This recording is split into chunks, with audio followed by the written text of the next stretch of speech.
Shalom, glórias a Deus. Mais um capítulo do livro de Gênesis, capítulo 22. Muito obrigada, meu Deus, porque a cada dia nós estamos nos aproximando mais do Senhor. Porque se aproximar de Jesus é se aproximar do Senhor, porque Jesus é Deus, o Senhor é Deus, o Espírito Santo é Deus e a palavra é Deus, porque é Deus encarnado. A palavra é o Senhor, como está escrito em João, capítulo 1, versículo 14. Jesus é a palavra.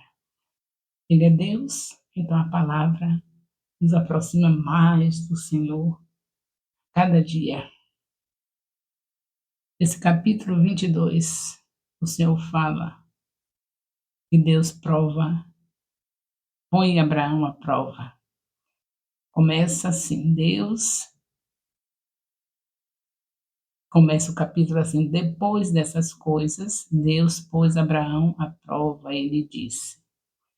Mas antes de começar, de ir avante, eu estou querendo dizer para vocês que está bem claro que foi depois dessas coisas que Deus disse a Abraão: Abraão, este respondeu: eis-me aqui. Bem, foi depois dessas coisas. Quais coisas? Depois que Abraão manda Ismael e a escrava Agar ir embora para o deserto, pelo deserto, pelo fato da sua esposa Sara ter pedido a ele para mandar o menino e a escrava embora. Lembra disso? No capítulo 21, não foi? Então, depois dessas coisas, depois de Abraão mandar Ismael embora com a mãe, depois de Abraão fazer uma aliança com Abimeleque, aí agora Deus resolve pôr Abraão à prova. E diz e Abraão lhe respondeu: eis-me aqui. Deus continuou: pegue o seu filho, seu único filho, Isaque, a quem você ama, e vá à terra de Moriá. Ali você oferece-o em holocausto sobre um dos montes que eu lhe mostrar. Um dos montes de Moriá. E Abraão obedece. Então, na manhã seguinte, Abraão levantou-se de madrugada e, tendo preparado o seu jumento, levou consigo 2 dos seus servos e Isaque, seu filho, rachou lenha para o holocausto. Você sabe que Abraão não ia somente matar, mas iria queimar Isaque, porque assim é feito um holocausto. No terceiro dia, Abraão ergueu os olhos e viu o lugar de longe. Então disse aos servos: esperem aqui com o jumento. Eu e o rapaz iremos até lá. E depois de termos adorado, voltaremos para junto de vocês. Então ele está em direção a Moriá, para um dos montes de Moriá. E quando ele vê que já está próximo, ele deixa os seus servos esperando e ele diz que voltaremos. Vocês já notaram aí onde está o ponto, a palavra-chave na vida de Abraão, a fé? É isso que agrada a Deus. Abraão falhou nessa trajetória desde o capítulo 11, quando Abraão foi chamado. Vocês já devem ter presenciado essas lições. Desde aí que Abraão falha, não é? Falhou antes de ser chamado, porque ele fazia parte da descendência dos semitas. Ele não tinha nada que está em Ur dos Caldeus, sendo um idólatra, adorando todo tipo de deuses. Já estava ruim a situação. Mas vamos esquecer, antes do chamado, né? Porque antes de ser chamado, eu, você, podemos ter feito coisas terríveis. Agora, depois do chamado, estamos aliançados, nos encontramos com Deus, aí é diferente, tem que ter mais cautela, né? Mas mesmo assim, quando Deus escolhe, ele vai firme, vai a fundo, não deixa você. O que aconteceu com Abraão? Ele agora já está ciente de que Deus não o deixou em tempo algum e que ele já tinha cumprido a promessa até ali e ia continuar a promessa viva. Esse menino não poderia morrer porque ele já tinha conhecido bastante Deus até aí. Em todas as suas falhas, ele conheceu o amor de Deus, conheceu a fidelidade de Deus. Então agora chegou o momento de ter a fé necessária que agradasse a Deus. E aí ele faz o quê? Ele disse para os seus servos que ele iria voltar com o menino, mas ele ia com lenha para queimar o menino, tinha uma ordem de entregar para ele o filho, para Deus, e dizer que ia voltar. Nós vamos voltar. Se ele disse nós, era ele e o menino voltando. Então vejam a fé. É aí que é a fé. Na sua vida, no seu chamado, na sua escolha, na escolha de Deus para você, que foi Deus que ele escolheu, a Bíblia diz que é Deus que nos escolhe, e entrega para Jesus. Todos que vêm a Jesus foi porque foi entregue por Deus, escolhido por Deus, para Jesus salvar, libertar, para viver uma vida de santidade, uma vida de salvo daquele que vai estar um dia na cidade onde não precisa do sol nem da lua, porque Jesus Cristo é a sua luz. Todo que ele entrega para Jesus Cristo tem consciência do que está escrito em Atos 1:11, da mesma maneira como ele subiu, ele vai voltar para buscar. Então, hoje não é diferente. É porque o Senhor está conosco numa trajetória, uma escolha por um amor incondicional que ele tem por nós, e escolheu a mim, escolheu a você, e nós vamos numa trajetória onde, quando lembra o nosso passado, antes da gente estar consciente de que Deus nos escolheu e lembra quanta coisa a gente fez, mas que foi tudo lavado, tudo desfeito, todo o pecado pelo sangue do Senhor Jesus. E depois que está convicto disso, certo de que Deus escolheu, a gente não vai numa trajetória onde suja nossos pés e precisa cada dia confessar. Eu digo cada pecadinho, porque a gente foi purificado, lavado pelo sangue de Jesus. Temos essa certeza que Jesus nos entregou, que Deus nos entregou Jesus para isso. Mas a gente continua, né? Fazendo uma coisinha errada hoje, outra coisinha errada amanhã, como aconteceu com Abraão. Mas nós temos também a certeza de que nessa trajetória, cada vez, cada manhã, cada madrugada que você dobra seus joelhos no lugar secreto, como ensinou Jesus Cristo, ele disse em Mateus 6,6 que era para entrar no quarto, orar em secreto. O Pai que vem em secreto recompensa. Então nós sabemos uma coisa, que devemos estar sempre assim, a cada dia, confessando pecados, no lugar secreto, nós e Deus, confessando aquele pecado que você fez. Você sabe que é pecado porque você não fazia junto do seu marido, aquilo que você fez, então aquilo que você teve que esconder, que não fez, na vista do marido, na vista do pai, na vista da mãe, foi pecado. E você sabe que todo dia tem que fazer a confissão de qualquer tipo de pecado que você fez, porque Deus é santo, santo, e você está caminhando com Ele. Então, na trajetória de Abraão, ele fez coisas, também pegou poeirinha nos pés, né? Pecadinho aqui hoje, outro pecadinho amanhã. Mas não se esqueça que Abraão, a cada lugar que chegava, era como se fosse o lugar secreto dele. Ele estava levantando um altar ao Senhor. Está vendo como Deus deixa tudo como lição para nós? Tudo no Antigo Testamento já começa a simbolizar tudo aquilo que iria acontecer na vida dos salvos pelo Senhor Jesus Cristo. Então, aqui a história de Abraão é essa, é a nossa. Ele agora chegou na dimensão que precisava chegar. Ter fé. Graças a Deus, né? Assim Jesus Cristo está conosco, caminhando com a gente, perdoando cada dia aquele pecadinho que você acha que é pecadinho, mas não é.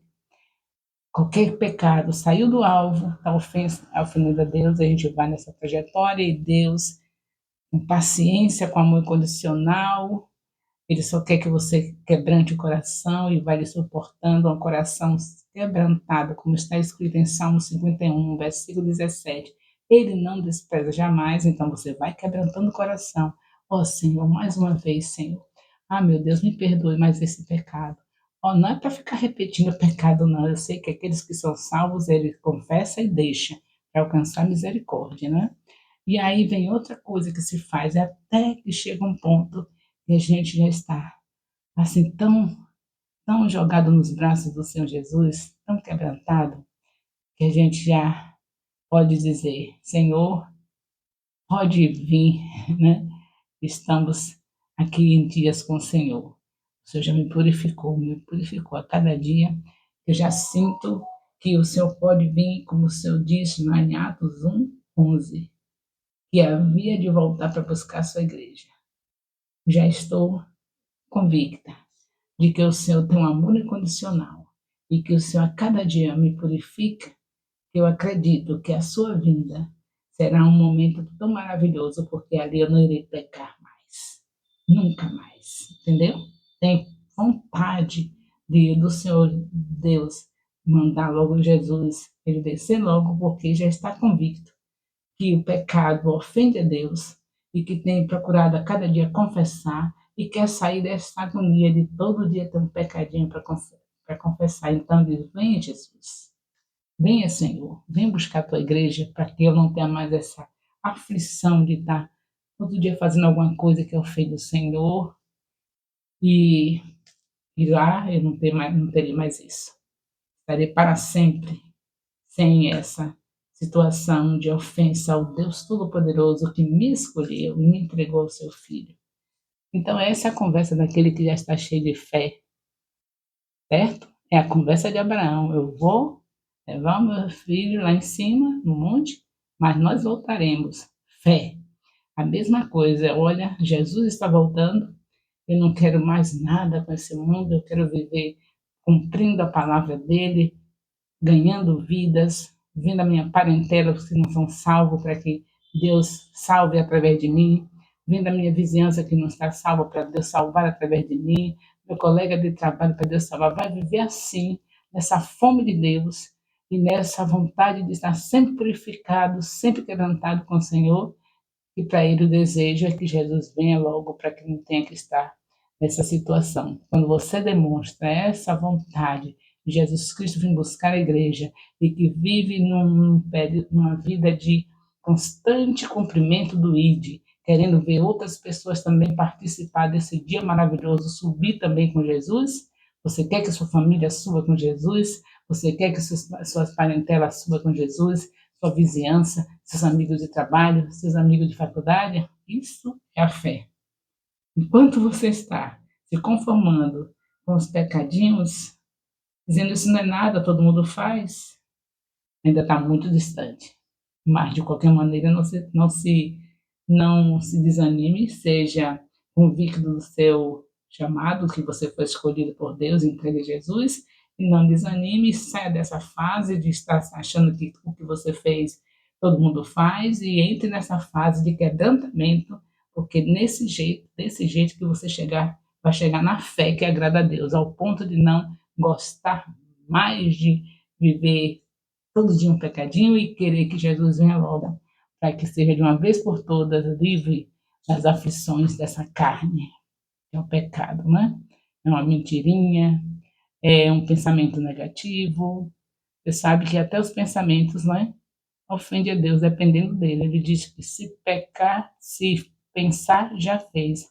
Mateus 5:28. Então, até aqueles pensamentos que você tem, tudo isso é pecado. Então, o que já está nesse nível de fé no Senhor Jesus, no Pai, no Filho e no Espírito Santo, que chega nessa fé, aí já tem a diferença. Que ele não vai ficar mais satisfazendo com esse mundo, não tem mais alegria das coisas daqui. Olha para a vitrine e diz: Meu Deus, o Senhor está perto de mim, eu desejo a sua vinda. Então, esse dinheiro que eu ia comprar essas coisas aqui que eu já tenho, tanta coisa que eu já tenho e dá vontade de comprar, é normal, né? A gente sabe que tudo que é bonito, que temos a prosperidade que vem de Deus, a gente quer desejar para. Às vezes já tem aquele vestido tão lindo, mas quer comprar outros. Já tem aquele paletó tão lindo, mas quer comprar outro. Mas aí você chega no nível que olha na vitrine e você diz assim, ó Senhor, eu prefiro que esse dinheiro seja usado naquele bairro marginalizado, aquelas pessoas que estão passando fome e que precisam não só do pão vivo, que é o principal, o pão vivo que desceu dos céus, que é Jesus Cristo, mas eu tenho que levar junto com Jesus Cristo, que é o pão vivo, também um pão material. Porque o Senhor mesmo diz na tua palavra que eu não posso abençoar alguém e deixar aquela pessoa com fome. A bênção tem que ser completa, abençoando e entregando o pão. Então, o dinheiro do paletó, o dinheiro da roupa que eu já tenho, do paletó que eu já tenho, porque a gente tem, mas quer mais, é normal, se Deus deu condição para a gente. Mas a gente faz a renúncia. O Senhor me deu condição, eu te agradeço, prosperei, muito obrigada, mas eu quero usar toda a minha prosperidade para abençoar as pessoas e atraí-las ao Senhor Jesus. Esse é o nível de fé que nós precisamos chegar. Isso mostra que realmente a gente está com fé, porque está fazendo o que Jesus mais gosta, fazer pessoas se renderem aos pés dele, fazer o id dele, como está escrito em Mateus 28:19. Pronto, chegou no nível de fé de Abraão. Não está linda essa história aqui? Abraão com fé, e aí você vê o resto do capítulo, vê que Abraão tem a bênção do Senhor colocar um cordeiro no lugar do seu filho, e assim como ele confiou, aconteceu. Ele voltou com o menino para a glória de Deus. Nesse capítulo 21, nós vemos também a descendência, logo depois da bênção de Abraão voltar com seu filho, não o filho ser trocado pelo cordeiro. Porque isso aí também demonstra que era apenas para provar a fé de Abraão. Deus jamais vai querer uma oferta de um ser humano como holocausto. Jamais. E isso fica provado. Povos antigos, na época que Deus pediu a Abraão, também faziam essas coisas, ofereciam seres humanos aos deuses dele, aos deuses estranhos. Mas Deus provou que ele é um Deus diferente, ele apenas prova ao seu povo, mas jamais vai querer que alguém coloque um filho no altar para queimar, uma esposa, um marido, nunca, nunca. O nosso Deus é o Deus que quer dar vida, quer dar longevidade aos seus filhos. Ele deixa escrito no Salmo 91, versículo 16: Dar-te-ei abundância de dias e te mostrarei a minha salvação. Quando vê acontecer algo como aconteceu com Abraão, que Deus não vai repetir mais isso, mas se isso fosse acontecer, seria sempre assim, um cordeiro no lugar do ser humano. O nosso Deus não é Deus de matar pessoas, de querer pessoas como sacrifício, mas sim Jesus Cristo já fez. Ele só fez, deixou seu filho morrer na cruz, porque toda a humanidade dependia de alguém que não fosse nascido da maneira comum, tinha que ser nascido pelo Espírito Santo. Só o filho dele poderia ser desse jeito, a seu nascimento. Nasceu sem contaminação nenhuma do pecado original e foi para a cruz, porque era a única maneira de toda a humanidade ser salva. E depois disso, ninguém mais, ser humano nenhum, é colocado em sacrifício. Somente Jesus, sendo o Cordeiro de Deus que tira o pecado do mundo, e encerrou. Nem mais bichinho é morto para oferecer a Deus no lugar do pecado, no lugar do ser humano. Nem os bichinhos mais. A segunda aliança, o que vale é Jesus Cristo como Cordeiro de Deus que tira o pecado do mundo. Pronto. Isso é o suficiente de uma vez por todas. Ele é o Senhor, ele é o Cordeiro que deu a vida por nós, de uma vez por todas. Quando termina essa parte tão maravilhosa, né, do testemunho da fé de Abraão, recebendo de volta seu filho Isaac, tem a descendência de Naor, nesse capítulo 21, a partir do versículo 20 até o versículo 24, fala da descendência do irmão de Abraão. Aí, depois disso, né, passadas essas coisas que aconteceram com Abraão, essa bênção, ele se tornar o pai da fé, aí vê que foram dizer a Abraão que Milca também tinha dado luz a filhos. Você acha isso aqui significativo? Abraão, a partir dali, sua esposa tem um filho e também a sua cunhada, a mulher de Naor, também teve filhos. E aí vai mostrando o nome do filho, Ur, Uz, o primogênito, Buz, o seu irmão, Quemuel, aí está vendo a descendência agora do seu irmão. Então Deus, quando abriu a madre de Sara, abençoou também a irmã, a cunhada de Abraão, a mulher de Naó, que era um dos seus irmãos, que era um irmão de Abraão, porque, lembrando da história desde o início, você sabe que o outro irmão foi Harã, que morreu e deixou seu filho Ló. Então Abraão só tinha agora um irmão, Naó, e as notícias chegaram que ele também foi abençoado com a sua esposa. E aqui encerra o capítulo 22. Eu disse 21, não foi? Capítulo 22. Louvado seja Deus.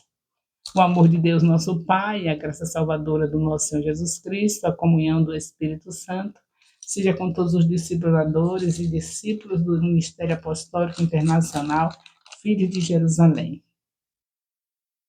Aleluia.